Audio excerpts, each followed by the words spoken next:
I'm joined by Jack Hartung, the Chief Financial Officer at Chipotle. Jack, great to have you with me this morning. I think this is the big question for viewers. How far are we away from having our burritos delivered by robots?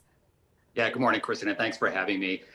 Listen, it's a few years out, but we think it's within probably a 5-year timeframe. The company that we just partnered with, we made an investment, and we're going to partner with in terms of trying to take this technology to the next level, is very far along. They've gotten approvals for their vehicle in 3 states so far, and one of the advantages they have is they don't have humans in the car, and so the getting the permitting and getting the approval from a safety standpoint, they're pretty far ahead. So the good news is we're early stage with them. So we're going to work with them to pilot and try to design a vehicle that's uniquely fitted to deliver our burritos.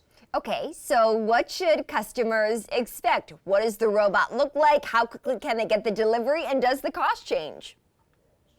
Yeah, well, listen, for what it looks like right now in terms of the prototypes, it's hard to describe. It looks like it's about the size of a golf cart. It looks a little bit more futuristic. It's a little bit more curvy and, very stylish, I think, but smaller than a regular car.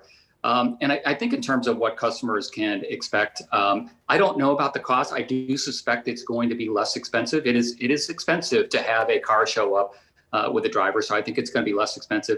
But I think more than that, I think the experience will be better. For example, we think we can work with Nuro to design the car such that the hot food is in a hot compartment, the cold food is in a cold compartment. And so instead of just having your food delivered and maybe it's sitting on the front seat of somebody's personal car, it's really going to be put into a vehicle that's designed to deliver your burrito and your drinks and your guac, and so I think it's going to be a better experience for the customers.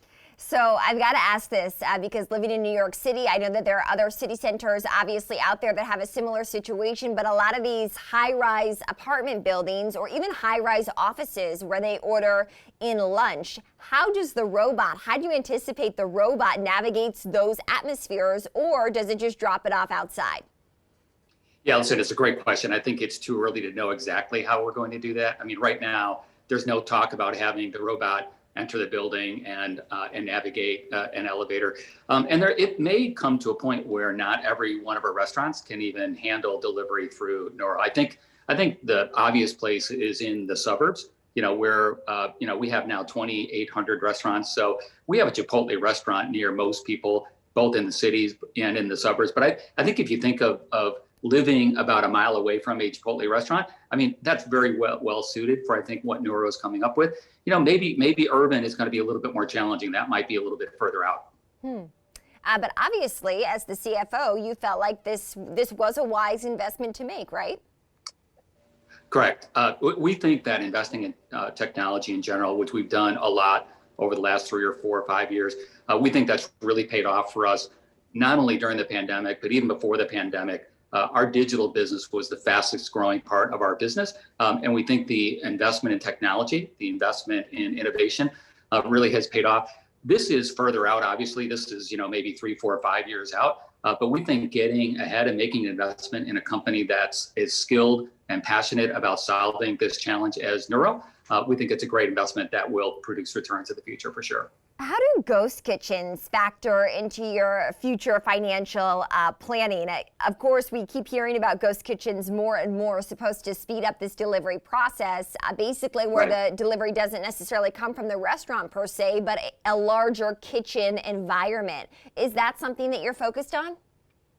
Yeah, in the U.S., we don't have any ghost kitchens right now. We don't have any plans for it. I like to say that we actually have 2,800 ghost kitchens in our restaurants. Most customers may not know this, but we actually have a second make line, a second assembly line that the customers don't see when you're in the restaurant. All of our digital orders go through that separate kitchen. And so we think we have a huge advantage by having 2,800 separate kitchens, in the back of our restaurant. Sometimes it's off to the side. But the idea of building then a separate facility that is for delivery only, that's not really on our radar screen in the U.S. right now. Let's talk about expansion, Jack. I know recently the company announced an expansion into Canada. How lucrative will that be for you? Yeah, listen, Canada's been a great market for us. Most of our attention over the last few years has been on the U.S. business for obvious reasons. But in the meantime, we hired a new managing director, Anat Davidson, in Canada. about 3 years ago. And she's done a great job with shoring up the operations, a great job with strengthening our supply chain. She's also tightened up the economics there. And so, and the brand is well known there. A lot of the brand experience that Canadians get, has been through either coming to the US or some of our creative advertising does spill over into Canada. So the brand is very well known, very much appreciated there. Mm-hmm. So we expect we're going to get margins, returns, and results similar to what we've gotten in the US. And that's why we announced the 8 restaurants doesn't seem like a lot for our overall chain of 2,800 restaurants, but that's on top of 23 restaurants in Canada. So that's a big move forward, and we're very optimistic about where we go from here. And those will also be offering the Chipotlanes, correct? One of the 8 will have a Chipotlane, and I suspect that once Canadians discover the Chipotlane experience, there's going to be more to come. All right, we got to leave it there. That's Chipotle CFO Jack Hartung. Jack, thank you so much for joining us this morning.